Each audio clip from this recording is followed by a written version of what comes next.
So this video is about what is agriculture extension, and the definition of agriculture extension is different with different experts, different textbooks, and the definition has changed a lot over the time. The simple definition of agriculture extension is extending research-based information to the growers, to the general public or stakeholders that has interest in the field of agriculture. The concept of modern agriculture extension started back in 1845 in Ireland when there was a big plant disease outbreak in potatoes caused by Phytophthora infestans. It's a late blighting potato, and potato was a staple food in Ireland, and this disease destroyed the potato production in Ireland and caused famine. So now growers were taught about how to manage this disease and how to produce potatoes in spite of this pest problem. That's how the concept of extension started, by teaching growers about the disease management aspect.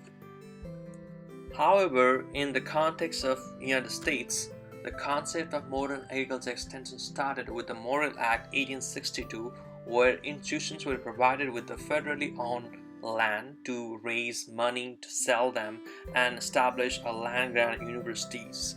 And this land-grant universities were focused on more agriculture and mechanical research. After that, there was a Hatch Act 1887, where federal fundings were provided to establish agricultural experimental stations in the rural part of the country to help the farmer in the rural area. Another big step in the field of agriculture extension in the United States is the Smith-Lever Act 1914, where extension agents were hired and sent to the rural parts of the country and help farmers in those regions. And this brought the concept of cooperative extension system in the land-grant universities. So now I'm going to talk about what are extension activities. I will have a list of approaches that an extension agent uses for the extension, and I will try to go a little bit more detail about each of them. So the first list or approach I have here is the use of mass media. Now everyone is in social media, everyone is active online, so using mass media, different Instagram, Facebook or Twitter account, or different video platforms such as YouTube or Vimeo is a very easy and direct way to communicating with the farmers. So one of the important aspects of agriculture extension is communicating with farmers through phone calls, answering their questions through emails, and also doing farmer visits whenever they request you. So you have to be there always for farmers whenever they have any questions, concerns about you, and this is a great responsibility as extension agent. The third step here I have is the organization of different extension days or field days. And these are very direct way of communicating with farmers. You can organize different extension days based on the crop or based on any disciplines, and present your work, answer any kind of question they have. So it is very direct way of communicating with the farmers.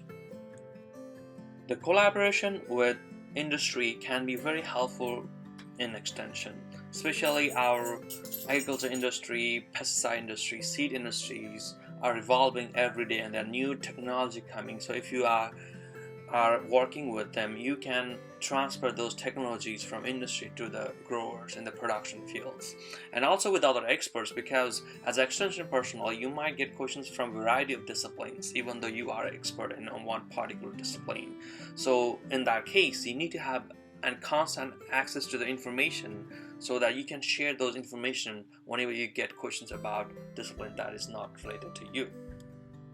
So publishing your information in the extension journals or articles or newsletter is a great way to communicate to the farmers, because as a scientist a lot of times we are more focused on publishing in peer-reviewed journal, which journal growers will not read on that. So finding an easier platform to share your knowledge and information to the growers is one of the important strategy of the extension. So that is all I had for today. If you have any other questions, please feel free to comment on here and I'll try to answer those questions. Thank you very much for watching.